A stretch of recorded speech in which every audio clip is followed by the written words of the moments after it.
Bang, mungkin ini melihat putusan hakim kemarin ya atas vonisnya yang dijatuhkan kepada Harvey Muiz, Bang, ternyata lebih ringan daripada tuntutan jaksa. Gimana nih tanggapan Abang sebagai praktisi hukum, Bang? Harvey Muiz kan dituntut kan 12 tahun penjara kan. Kalau kita lihat di sini 12 tahun penjara, biasanya 2/3 dari tuntutan itu menjadi putusan, ya, menjadi putusan. Artinya 12 tahun itu biasanya 8 tahun penjara.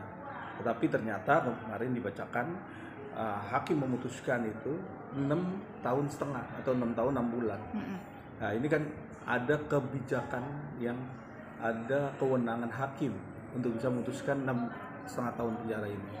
Nah, oleh karena itu dengan 6,5 tahun penjara dan denda 1 miliar, bahkan juga asetnya sebesar 240 miliar ya, yang akan disita, itu kan juga kan menjadi satu poin bahwa negara kita ini juga butuh untuk bisa mengembalikan keuangan negara apa yang dirugikan ya, seperti itu.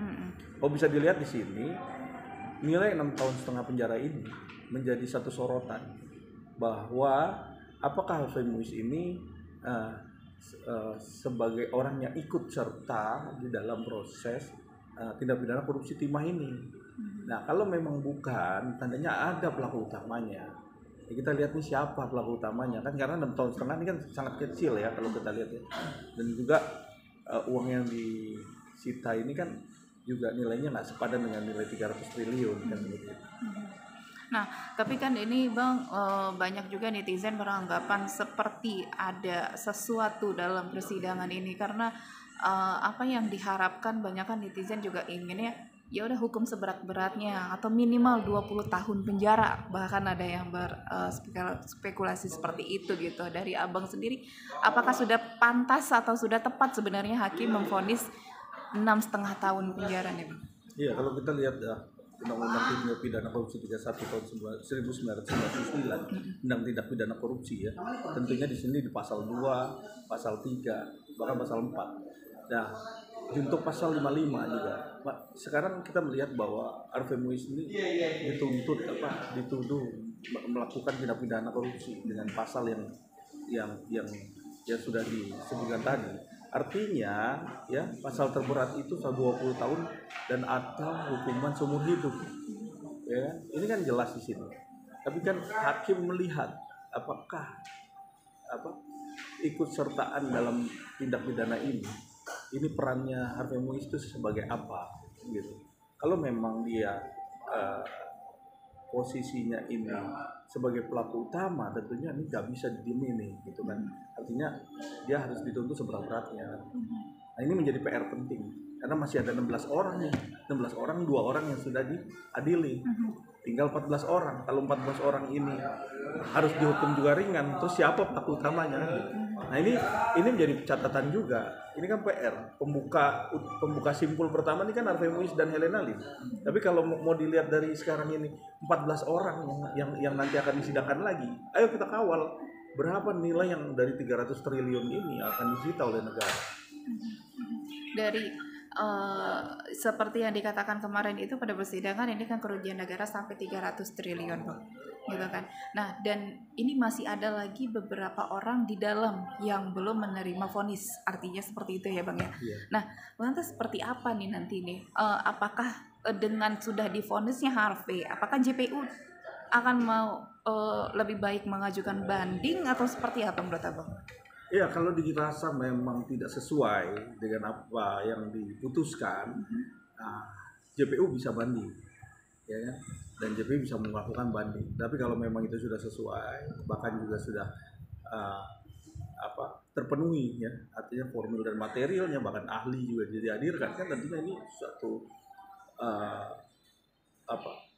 proses sidang yang sudah diputuskan dan memang sudah final, ya. Tapi kalau memang JPU bertindak lain, dia akan harus melakukan upaya, kan gitu.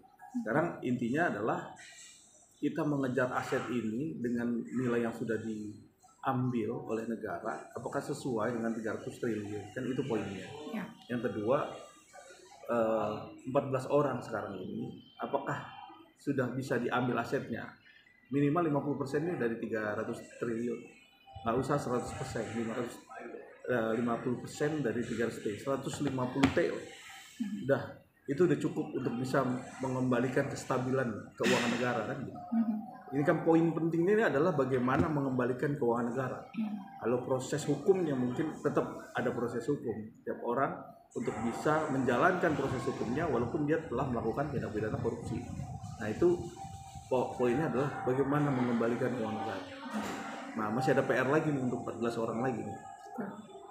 Tapi dari kacamata hukum Abang sendiri, sebagus layaknya JPU harus mengajukan banding atau tidak?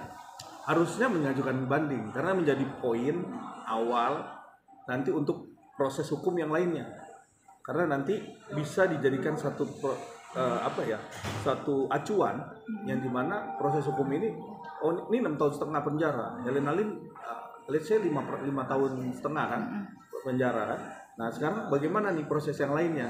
Nah ini kan jadi catatan perjalanan proses peradilan yang sebenarnya menjadi satu rangkaian, kan gitu.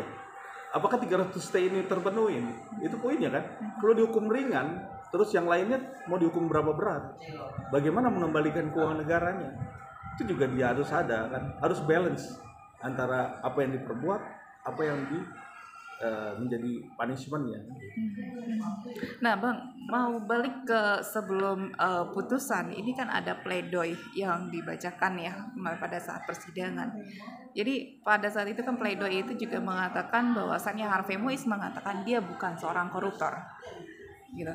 Artinya, apakah di sini dia memberikan kode seperti isyarat mungkin untuk PR ke depannya buat hakim atau JPU untuk membongkar semuanya? Apakah ada otak di dalam ini semua? Ada pelaku utama sebenarnya atau seperti apa menurut Abang? Iya, ini sangat concern sekali ya. Kalau lihat dari pernyataan pledoinya itu kan sangat mengarahkan bahwa dia adalah bukan seorang korupsi.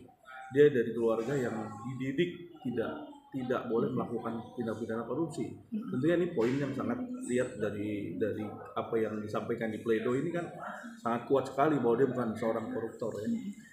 Nah, dengan itu kalau memang dia korupsi, terus siapa yang korupsi? Ya. Sedangkan di dalam proses, di dalam wilayah izin timah ya, ini kan ada dia di situ. Dan ya kalau memang bukan dia, siapa? Dan jelaskan siapa yang melakukan kan gitu. Kalau memang siapa yang berbuat, itulah yang harus bertanggung jawab kan seperti itu. Nah itu yang harus kita jelaskan di sini dengan selebar-lebarnya, dengan seterang-terangnya, karena kan memang dengan pledoi itulah yang menjadi terbuka segala sesuatu peristiwa. Tapi menurut Abang sendiri, Abang mengikuti kasus ini, apakah mungkin akan ada nama-nama baru yang akan terseret nantinya, Bang? Ya mungkin ada nama-nama baru, tentunya pasti ada. Terus yang kedua pasti netizen ini kan mengawal kasus ini, kan kasus ini adalah kejahatan luar biasa ya, yang sangat amat menjadi perhatian publik dan jelas harus terang benderang. Karena kalau nanti penerapannya, bahkan pemutusan terhadap pasalnya, bahkan tuntutannya, bahkan putusannya, semua itu kan dikawal. Dan ini berlaku secara adanya satu rangkaian. Dan dari rangkaian satu ke rangkaian lain ini saling berkaitan. Jadi kalau melihat dari putusan ini, tentunya nanti putusan yang lain akan berkaitan. Dan pasti hukuman dan sitaan daripada aset-aset ini juga akan terlihat seberapa besar dan disita. Jadi jangan dilihat bahwa oh ini 6 tahun setengah penjara, ini 5 tahun. Bahkan nanti ada yang seumur hidup atau mungkin 20 tahun penjara. Nah ini ya ada peran-peran di sini. Tentunya pihak Kejaksaan Agung masih punya PR di sini kan untuk bisa menjelaskan ke publik bahwa sebenarnya bagaimana nih kasus izin timah, tambang timah ini kan. Nah ini yang harus dibuka seterang-terangnya tentunya seperti itu. Oke, Bang, terakhir Bang, jarak antara pledoi dan putusan ini hanya 1 minggu, Bang, gitu kan, hanya 1 minggu. Apakah ini tidak terkesan terburu-buru atau seperti apa menurut Anda? Ya kalau kita lihat di sini memang agak terlalu terburu-buru ya, karena memang perception publik ya, tentunya untuk bisa melihat di sini bahwa sebelum diputuskan harus berhati-hati dalam proses ini, dan memang jangan sampai ini menjadikan timbul rasa kecurigaan. Tapi di sisi lain hakim ini punya kewenangan luar biasa terhadap proses persidangan, baik itu putusan tentang pledoi, bahkan juga dia untuk menunda pun dia punya kewenangan terhadap itu. Jadi ditunda berapa minggu pun dia punya kewenangan. Tapi di sini kita melihat perspektif apa yang harus kita lihat dan kita kawal, perspektif hukumnya terhadap putusan. Apakah ini juga cukup baik atau perlu dengan adanya jaksa penuntut umum itu melakukan banding. Itu yang penting.